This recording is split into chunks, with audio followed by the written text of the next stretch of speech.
Okay, wool judging take two. We're gonna do this class. So again, judging wool or judging fleeces is part of what I really like to expose kids to here at the Wisconsin Sheep and Wool Festival. Not something that youth in the Midwest get a lot of exposure to. You know, wool sheep are raised for wool production, and we need to learn how to evaluate it in terms of what makes wool quality, or how wool is sold, and what makes it a usable quality of or quantity of wool, and what gives it its quality is kind of what I'm trying to say. First thing, it's usually sorted on fiber diameter or fineness, because the finer fleeces can typically be used for more than the coarser or the shorter staple fleeces can be. Again, when we talk about fineness or fiber diameter, we're talking about the diameter, the micron of the fleece. These are fine wool fleeces. 3 of the 4 come off of our UW Targhee sheep. The 4th one is a polypay that's on the finer side of the polypay breed as well. And again, the fineness is just kind of as an indicator of what products we can use that fleece for. Ultimately, fleeces are sold by the pound on the commercial market, and even in the hand spinning market. So most of the time, they're sold on the pound or by the pound raw. Some fleeces are sold on clean wool basis, but most of them are sold on what's called grease fleece weight. When we talk about the questions, we'll see that here in a minute. It's basically just the raw fleece weight of these fleeces. So when you go in and evaluate a class, 90% of the time, if you simply go through and just lift them up slowly and carefully, don't jerk them and throw them around, just lift them up off the table and set them back down, and just kind of estimate which one is the heaviest to which one is the lightest. And if you organize them that way, 9 times out of 10, you're going to get close to a 50 on that class by just sorting them by weight and placing them accordingly. Okay? So that's where we start. And you can get some idea of weight just by standing back and looking at all 4 fleeces. If you stand back and look at all 4 of these fleeces from a distance, you can see that fleeces 4 and 3 and 4 are much larger, stand up off the table, just look like they take up more area than fleeces 1 and 2. So you kind of anticipate that weight difference to be big right here in the middle. And when I come in and handle them, it definitely is the case. Okay? The next thing you're going to want to do is, again, you're going to want to look at that fineness and fiber diameter. You're also going to want to look at staple length.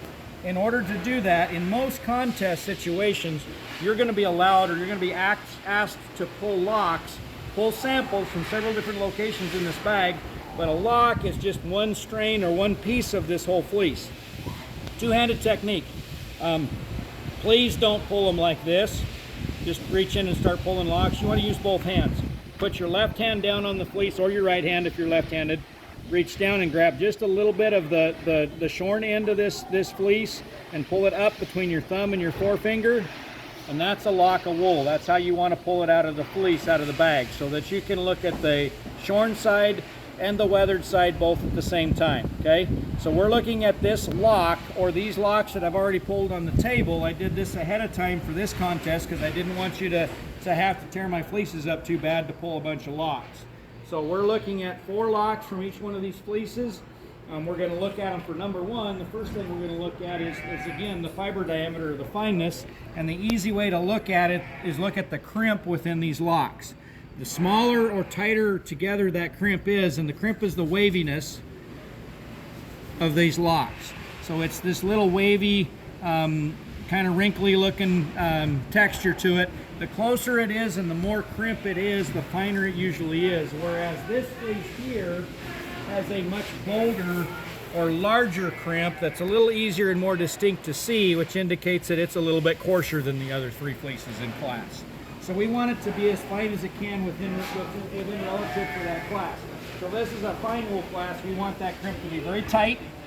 And the other thing I tell kids is to be able to tell the fineness of a fleece in general. If you just lay your hand on it and just kind of squeeze it or rub it a little bit, and you can feel the softness of that wool when you do this. The softer they are, usually the finer they are, the harsher they are to the touch, a lot of times they're coarser. Now this class is a little deceiving because this little fleece is very fine, but it doesn't handle fine unless you grab it right on the shorn tips of it. That's really soft. The rest of it is weathered pretty bad, and it makes it a little harsher to handle because it's just got a lot of gunk in it. It's just not as easy to handle. So we'll talk about that here in a little bit when we start to place the class. And then we're also going to look at that staple length on each fleece. The length is just how long the fibers are. How long they are from the shorn base to the weathered tip. The longer they are, the more we can use them for. The better our yarn is that we can make out of it, okay? So weight, fineness, fiber diameter, staple length, and then we're going to talk about some other things like fineness, or uniformity of grade, uniformity of staple length, some of those kind of things. But ultimately it's weight, fiber diameter, and staple length that really kind of drives the train on placing these classes. So the longest staple fleece in this class, if we run through the questions on this sheet, which these are standard questions that are pretty much the same for every contest that you're going to see at the 4-H level anywhere in the United States.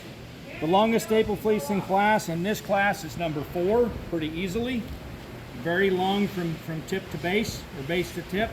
The shortest staple fleece, I actually would allow you to give me 2 different answers on that one. You'll have to give me 1, but I would give you credit whether you called it 1 or 2. The reason for that is 1, if you look at the tip, the weathered tip, or this tippiness on the end of it, it actually has as much staple length as a lot of these locks do. It's deceiving though, because if you only measure it from here to here, it's definitely the shortest one.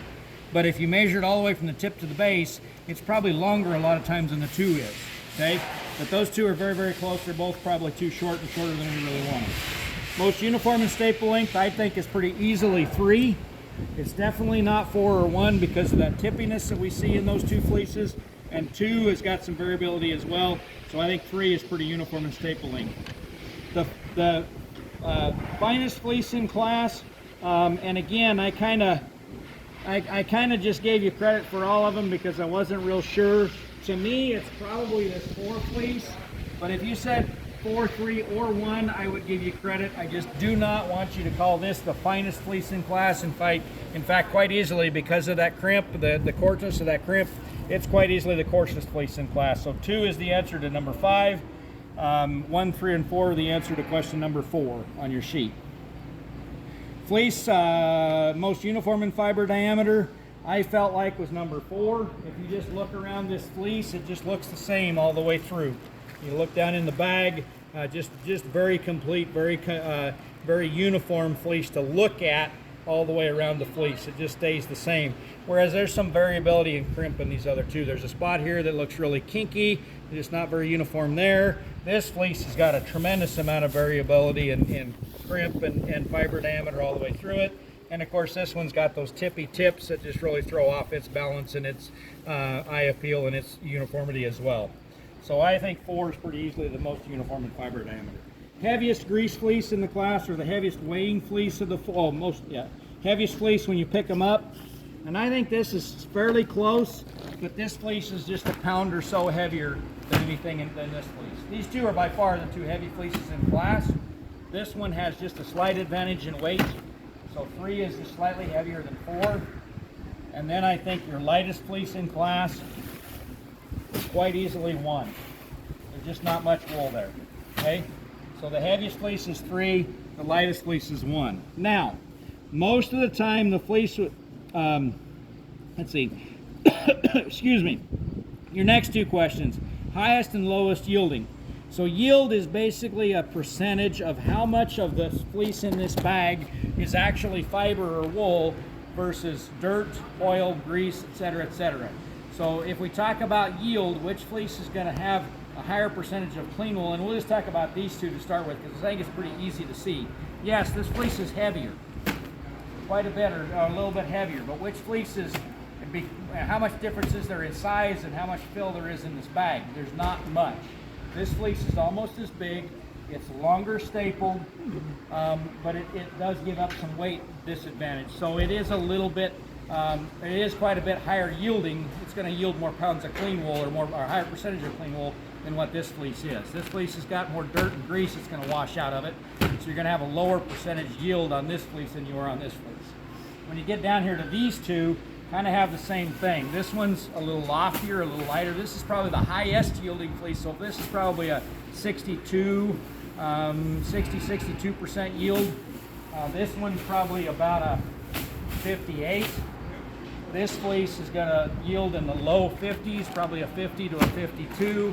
And this one's also going to be in the in the 60% area, I would say.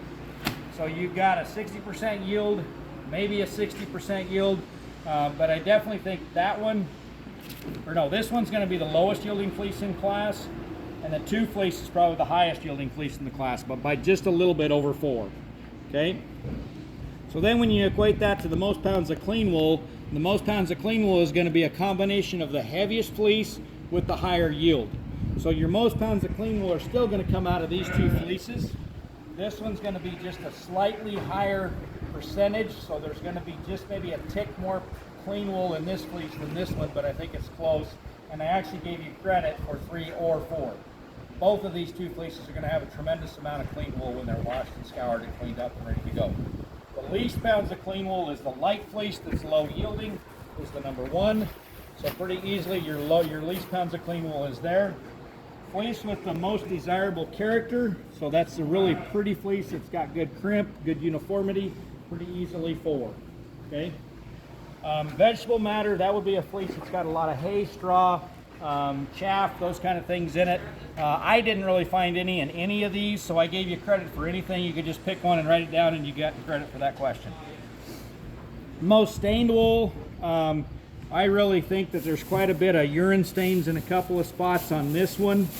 There's a couple of spots and it looks like they're kind of hidden now, and that's the problem with wool judging, is as the fleeces go along and a lot of kids pick through them, things change a little bit. But there's just a lot more yellowing in this one. There's quite a bit of dark color to this one, but it's not really stained. It's more dirt and the natural grease or lanolin that's in this bag. So I wouldn't say it's got a lot of color. I would say this one's got by far the most stained wool. And the last thing that you're typically going to do in most judging contests, and I should just take this question off, but it is important in typical wool judging class, is fiber strength. So you want fleeces, you want wool that's very strong and it's going to be durable and last long when we make it into thread or yarn. So you want to be able to pop it and see if that fiber holds together. So you're going to take these locks out between your fingers. You're going to grab the base and the tip and just easily jerk them back and forth like this and see if they break or if they hold together. Those 2 fleeces are exceptionally strong. They are hard to break. There's no issues there. This fleece, a little shorter stapled. Again, it's strong. It's got some strength to it. We don't have any issues there with it either. And again, this is something that I didn't expect anybody to do in this contest. In fact, I gave them credit again for any answer. I'm guessing if we've got one that's got some strength issues, it's going to be this fleece because of the tippiness out on the end of it. It might break right at the tip, and it does. That's a really nice tip break, okay? So if we were going to criticize this fleece for another issue, in fact, other than everything else, is it does have a really nice, really easy tip break. That's going to be another detriment to this fleece because it's going to result in a lot of waste when they run it through the carding and combing process. All of these tips are going to fall to the floor and not going to be used for anything. Okay, so that's the questions. If we go through and come to an official, again, I talk about weight being the driving factor. This is the heaviest fleece, number 3. 4 is the second heaviest fleece, but I think there's a substantial difference in this pair between these 2 in yield and fineness or uniformity of fineness and just character, crimp, and the whole works. I'm going to start with 4 over 3, giving up a little bit of weight because I've added yield, I've added staple length, I've added fiber diameter uniformity, I've added some of those kind of things to over a fleece that's a little bit heavier. I like the uniformity of staple length in this fleece, but it is shorter stapled than 4. So again, that's a close pair, but I'm going to go 4-3 in the top pair with a 2-point cut. I'm going to go 3-2 in the middle pair pretty easily just because there's a tremendous weight difference. There's again a fiber diameter difference as well. Maybe a tick of a staple length difference as well. Uniformity difference as well, both in grade and staple length. So 3's got to go no higher than 3rd in this class. And we put a 6-point cut in the middle. So we've got 4, 3, 2, and 1. The little fleece that's really short, very low yielding, not gonna yield the least pounds of clean wool. Is pretty easy to put on the bottom. And with that tip break, it also makes it even easier to put on the bottom, but you're not going to do that unless you check the fiber strength.